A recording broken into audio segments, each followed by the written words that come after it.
ہر لکھنے والے نے فنا ہو جانا ہے، لیکن لکھی ہوئی چیز ہمیشہ باقی رہے گی۔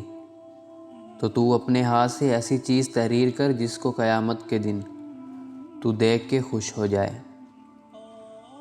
زندگی کوئی مسئلہ نہیں کہ اسے حل کیا جائے، یہ ایک حقیقت ہے، اس کا تجربہ کرو۔ انسان کا سب سے بڑا کارنامہ یہ ہے کہ وہ اپنے دل اور زبان کو قابو میں رکھے۔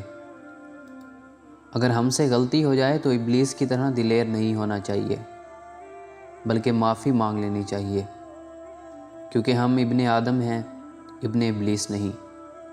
دنیا کی بے شمار شاخیں ہیں اور انہی شاخوں میں ایک شاخ مال و نعمت کے نام سے موسم ہے۔ جب انسان گناہ کا ارتکاب کرتا ہے تو اس سے اس کی پاکیزہ اور معصوم فطرت متاثر ہوتی ہے۔ تمام آفتیں آنکھ ہی سے پیدا ہوتی ہیں، اور ان کا ظہور گھر کے اندر سے نہیں ہوتا، بلکہ یہی کھڑکیاں دریچے سب اس کے ذمہ دار ہوتے ہیں۔ 3 چیزیں انسان کو تباہ کرتی ہیں: حرص، حسد اور غم۔ سب انسان مردہ ہیں، زندہ وہ ہیں جو علم والے ہیں۔ تمام علم والے گھاٹے میں ہیں، فائدے میں وہ ہیں جو اخلاص والے ہیں۔ سب اخلاص والے خطرے میں ہیں، کامیاب وہ ہیں جو تکبر سے پاک ہیں۔ اپنے آپ کو سب سے بہتر سمجھ لینا جہالت ہے۔ ہر آدمی کو اپنے سے بہتر سمجھنا چاہیے۔ برے سلوک کا بہترین جواب اچھا سلوک، اور جہالت کا بہترین جواب خاموشی ہے۔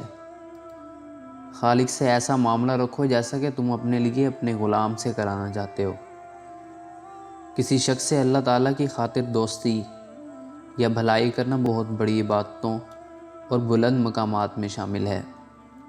جو شخص حرام کھاتا ہے اس کے تمام اعضاء گناہ میں پڑ جاتے ہیں۔ جو شخص عذاب قبر سے آزاد رہنا چاہتا ہے وہ دنیا سے صرف اتنا تعلق رکھے جتنا بیت الخلاء سے رفع حاجت وقت رکھتا ہے۔ کسی نیک کو کھانا کھلانا عبادت میں مدد کرنا ہے، اور فاسق کو کھانا کھلانا نافرمان کی مدد کرنا ہے۔ تم پردے میں وہ کام نہ کرو جو لوگوں کے سامنے نہیں کر سکتے۔